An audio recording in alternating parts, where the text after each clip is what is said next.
Baik, Masya Allah, Tabarakallah, terima kasih masih bersama kami dalam Damai Indonesiaku yang dipersembahkan oleh Sarung Wadimor tentu sarung kita dan masih disiarkan dari Masjid Baitul Jihad tepatnya di Jalan Kemang Pratama 2 Bekasi, Jawa Barat. Betul ya Pak ya?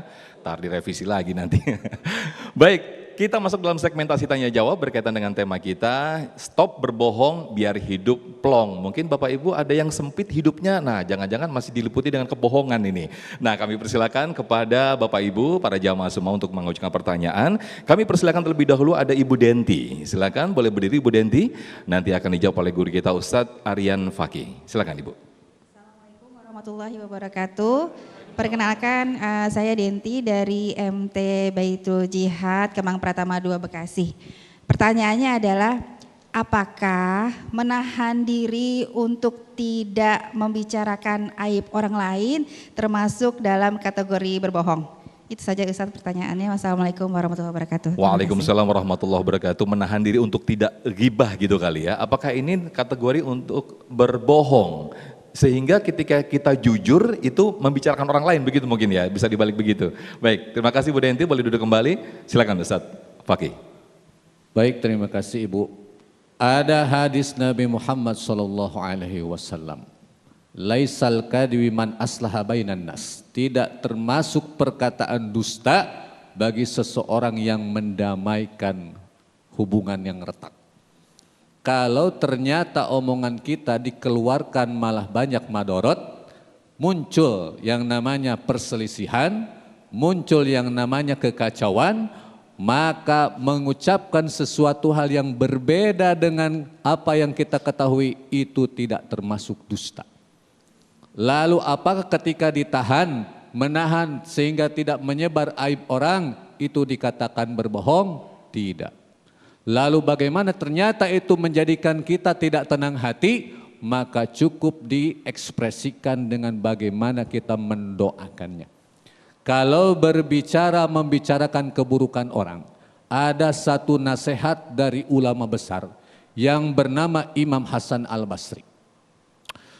Dulu aku pernah mencerca seseorang, lalu 15 tahun kemudian aku mengalaminya. Dulu aku pernah mencerca seseorang karena perbuatannya, 15 tahun kemudian aku mengalaminya. Ada satu orang ulama besar dari Tasikmalaya bernama Kiai Haji Khoir Afandi. Dalam kitabnya ditulis, ketika kita melihat keburukan seseorang, maka cukup kita mengatakan na'udzubillahi min zalik. Kenapa? Kalau dihubungkan dengan nasihat dari Imam Hasan Al-Basri, khawatir ketika kita mencerca, menjelek-jelekan, mengeluarkan aib orang lain itu yang nanti akan menimpa dalam hidup kita. Maka cukup mengatakan na'udzubillahi min agar hati kita plong. Oke, artinya bisa dikonfirmasi lagi ketika nih ada sebuah perselisihan dua orang, kemudian dia bertanya, betul ya Bu seperti ini, padahal si ibu ini tahu, tapi dia menahan diri untuk tidak mengatakan, dia mengambil aman begitu ya, tidak tahu daripada begitu, nanti saya dikirain, itu berarti tidak apa-apa berbohong seperti itu ya, berbuat dosa seperti itu ya. Baik, terima kasih Ustadz Aryan Fakih atas jawabannya. Kami persilakan kepada jamaah bapak-bapak, ada Bapak Ari Ibkar, betul ya Pak? Boleh berdiri, silakan Pak, nanti akan dijawab oleh Kiai Fikri Haikal. Assalamualaikum warahmatullahi wabarakatuh. Waalaikumsalam warahmatullahi wabarakatuh. Saya Ari Ibkar dari Masjid Baitul Jihad. Pertanyaan hampir sama, tapi mungkin agak sedikit berbeda. Mungkin Ustadz bisa memberikan kiat-kiat bohong putih itu seperti apa. Terutama kalau kita bertemu dengan istri dan bos. Itu paling sulit itu. Kalau mereka sudah bilang begitu, kita bilang iya tapi dalam hati agak sedikit. Atau kebalikannya, saya sampaikan perang dunia ketiga nih. Nah itu saja dari saya, monggo. Jadi bohong putih itu bohong putih. Yang mana yang boleh? Oke. Terima kasih Ustaz. Assalamualaikum warahmatullahi wabarakatuh. Waalaikumsalam warahmatullahi wabarakatuh. Artinya sulit untuk tidak berbohong ketika di depan pimpinan dan di depan istri ya Pak ya. Oh aduh, ada istrinya di sini. Oh karena ini. Silakan, Yai. Pak siapa beliau? Pak Ari Ibkar. Pak Arif ya. Pak Ari. Pak Ari. Ini pertanyaan Pak Ari mewakili suami-suami se-Indonesia. Gini, di akhirat ketika manusia berbondong-bondong mencari pertolongan. Sekelompok manusia datang kepada Nabi Allah Ibrahim. Ibrahim, anta abal basar. Nabi Ibrahim, Anda kan bapak moyangnya manusia, para nabi dan rasul. Berikan kami pertolongan, berikan kami syafaat. Apa kata Nabi Ibrahim? Enggak bisa. Saya enggak punya waktu buat ngasih syafaat ke kalian. Wong saya sibuk mikirin dalam hidup saya pernah 3 kali bohong. Nah ini dia nih. Jawaban saya analogikan ke sejarah Nabi Allah Ibrahim. Saya enggak bisa ngasih syafaat. Saya selama di dunia aja pernah 3 kali bohong. Padahal bohong yang diperbolehkan. Tapi Nabi Ibrahim karena takutnya kepada Allah, mikirin 3 kali bohong selama hidupnya. Nabi Ibrahim itu usianya 900 tahun. Bohongnya cuma 3 kali. Kita sehari semalam 18 kontainer bikin bohong. Santai-santai aja bah. Apa kebohongan Nabi Ibrahim? Pertama, ketika kaumnya mengajak Nabi Ibrahim untuk ke tempat peribadatan menyembah berhala. Apa jawaban Nabi Ibrahim? Beliau menjawab, maaf saya sakit. Padahal mufassir mengatakan sakit yang dimaksud oleh Nabi Ibrahim adalah sakitnya hati beliau melihat manusia menyembah berhala. Itu dia tuh. Yang kedua, saat Nabi Allah Ibrahim menghancurkan patung-patung sesembahan, jumlahnya 72 patung. Dari yang kecil sampai yang sedang, sampai mbah moyangnya. Semua dihancurin sama Nabi Ibrahim. Nabi Ibrahim pakai kampak. Dari yang kecil sampai yang gede dikampakin tuh patung. Habis hancur sehancur-hancurnya. Ada patung yang paling gede atuh didiemin. Itu kampak yang habis menghancurin patung-patung berhala itu digantungin di leher berhala yang paling gede. Singkat cerita, Nabi Ibrahim disidang. Ibrahim, ada yang lihat kamu ngancurin patung-patung berhala kami ya? Kata Nabi Ibrahim, enggak. Ngada-ngada tuh orang yang ngomong, wong saya lagi di rumah kok. Itu ada yang lihat. Dah begini aja, daripada debat table nggak ada ujung-ujungannya, mendingan lihat kenyataannya. Tuh patung yang paling gede itu kenapa masih utuh? Udah gitu di leher ada kampaknya lagi. Jangan-jangan yang gede tuh ngancurin yang kecil. Apa jawab Raja Namrud waktu itu? Gila lo Ibrahim. Masa patung bisa ngancurin? Kata beliau, gilaan mana, Tuan Raja apa saya? Udah tahu nggak bisa ngapa-ngapain, disembah pula. Dua. Bohongnya Nabi Ibrahim. Yang ketiga, Bapak Ibu, Nabi Ibrahim punya istri cantik, kutilang. Ya lu terusin dah. Yang laki paham aja kalau urusan begini nih yang laki nih. Nabi Allah Ibrahim punya istri cantik luar biasa. Proporsional. Hahaha kalau diceritain proporsional nih. Pokoknya setiap laki-laki yang memandang istri Nabi Ibrahim namanya Sarah. Terpesona karena memang cantik. Saat itu yang beriman Nabi Ibrahim dengan istrinya saja. Masuklah mereka ke satu kota. Rajanya penyembah berhala. Satu negeri penyembah berhala. Nah, raja namanya raja. Umumnya mata keranjang. Enggak boleh lihat jidat licin dikit.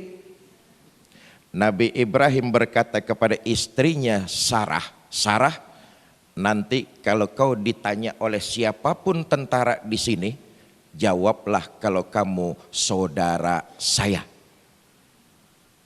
Betul tuh, tentara ada yang ngelihat, ada perempuan cakep nih, lapor sama komandan.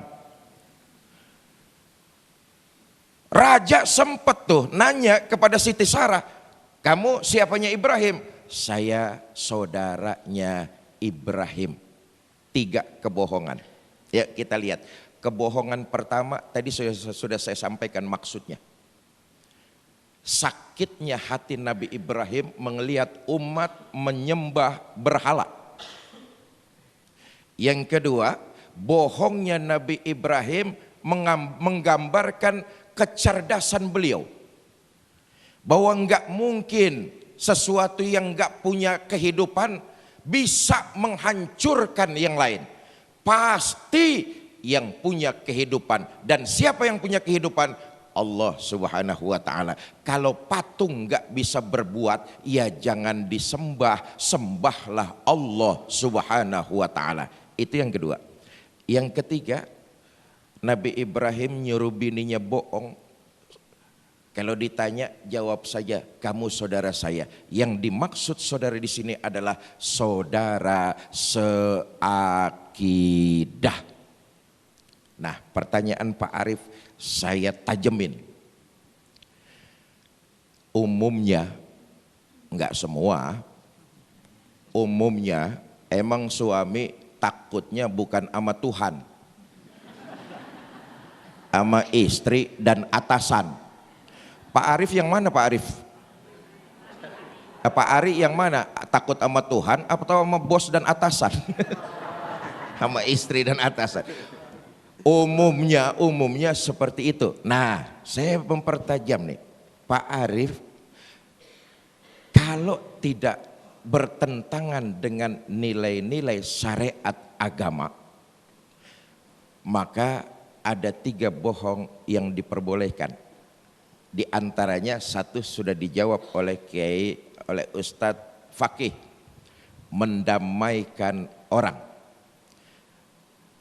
Yang kedua, berbohong untuk menyenangkan pasangan.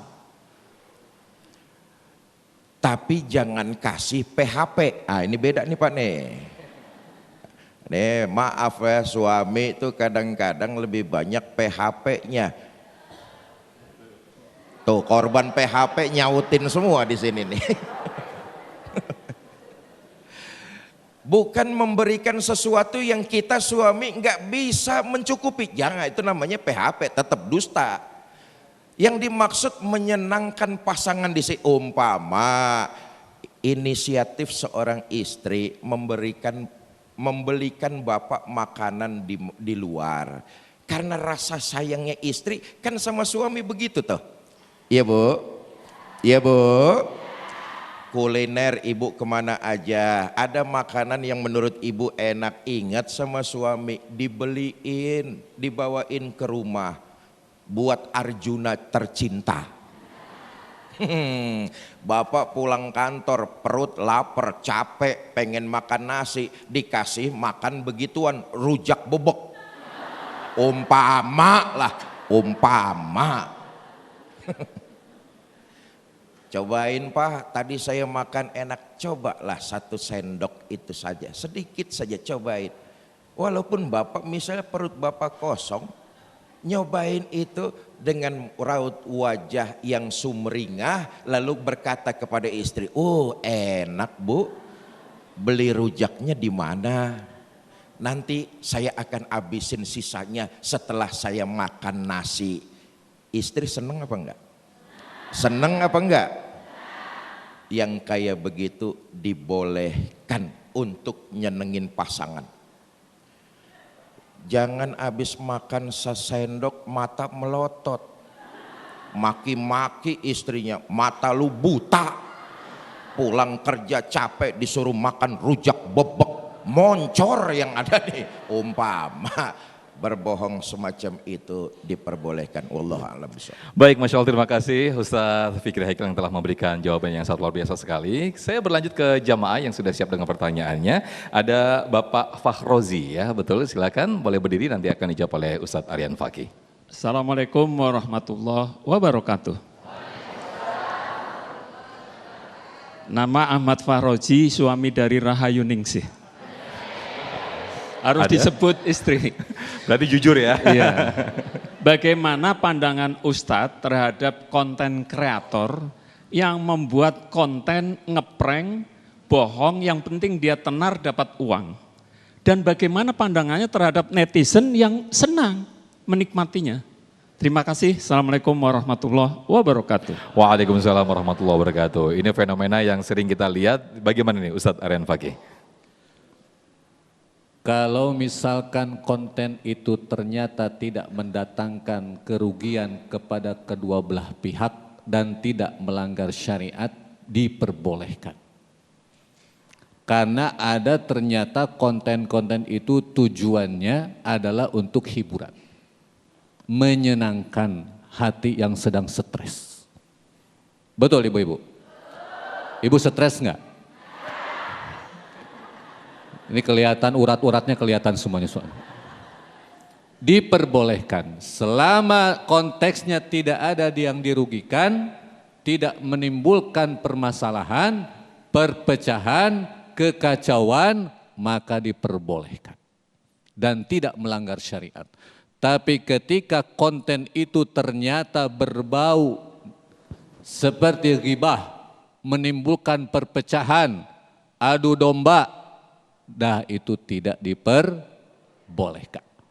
Menjadi satu faktor yang menyulut emosi, memecah belah di antara anak bangsa, nah itu tidak diperbolehkan. Haram hukumnya karena itu mengakibatkan madorot yang sangat besar. Begitu Bapak. Sebentar. Termasuk tadi yang disampaikan ketika konten itu ngeprank, kemudian artinya itu bagian daripada kebohongan juga. Itu bagaimana Ustadz Aryan Fakih?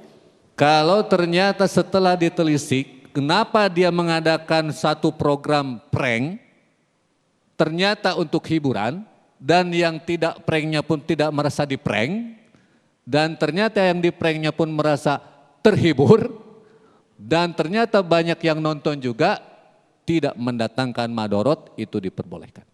Tapi ternyata yang di pranknya itu malah menjadi malu semalu-malunya.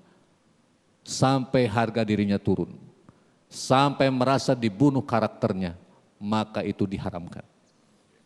Baik, terima kasih Ustadz Aryan Fakih atas jawabannya. Berikutnya kami persilakan atas nama Ibu Anet ya. Silakan boleh berdiri, akan dijawab oleh guru kita Ustadz Fikri Haikal.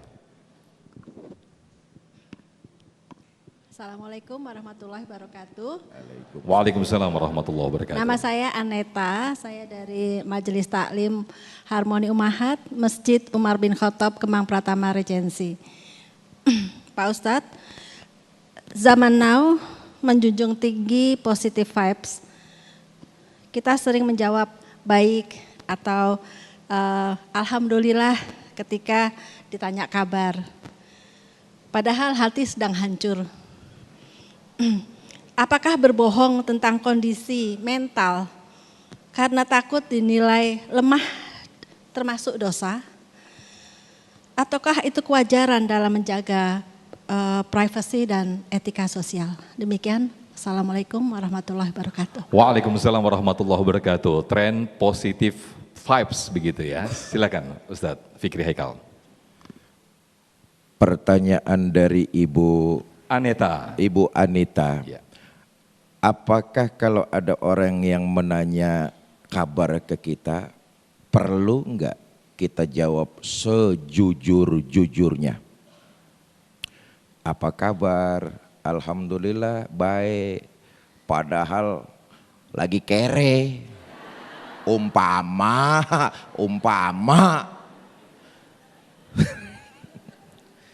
perlu nggak ngejawabin dengan sejujur-jujurnya? Ah, ini mesti bisa nempatin pada tempatnya nih Bu.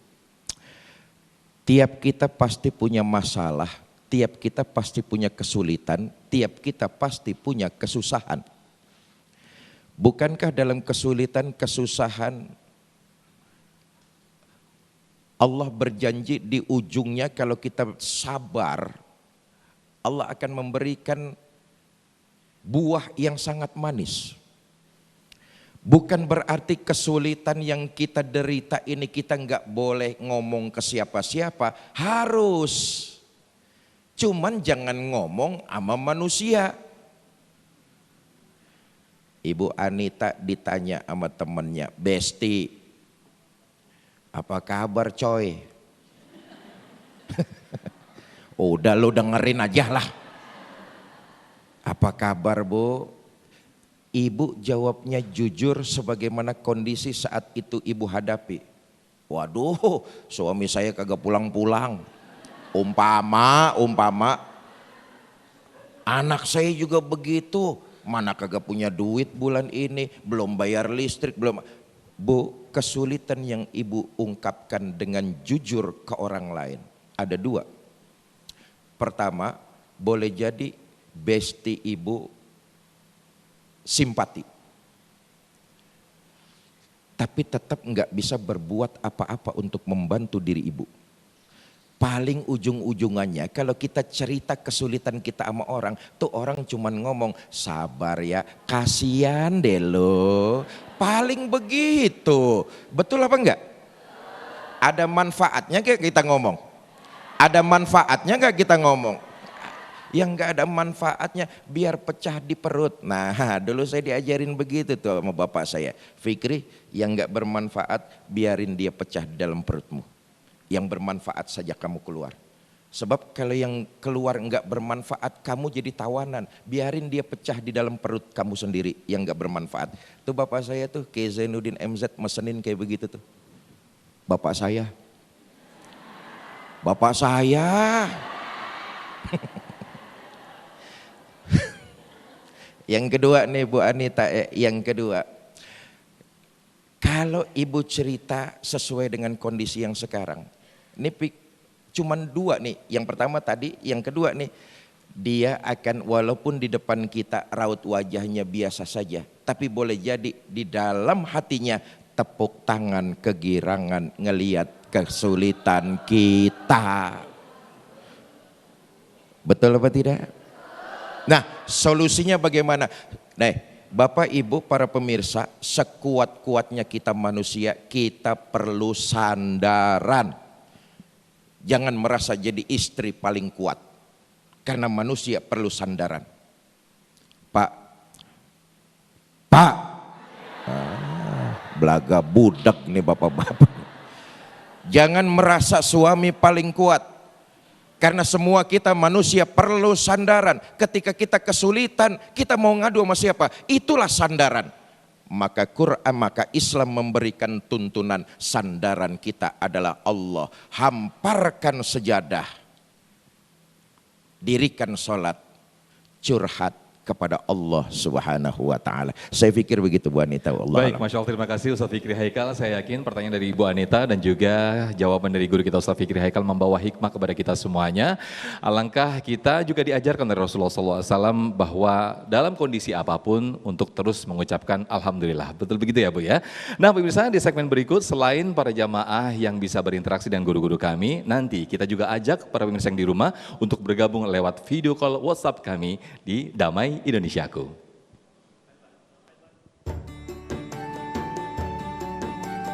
Setelah ini kita akan menampung berbagai pertanyaan dari pemirsa Damai Indonesiaku di seluruh Indonesia. Maka jangan kemana-mana, tetap di Damai Indonesia.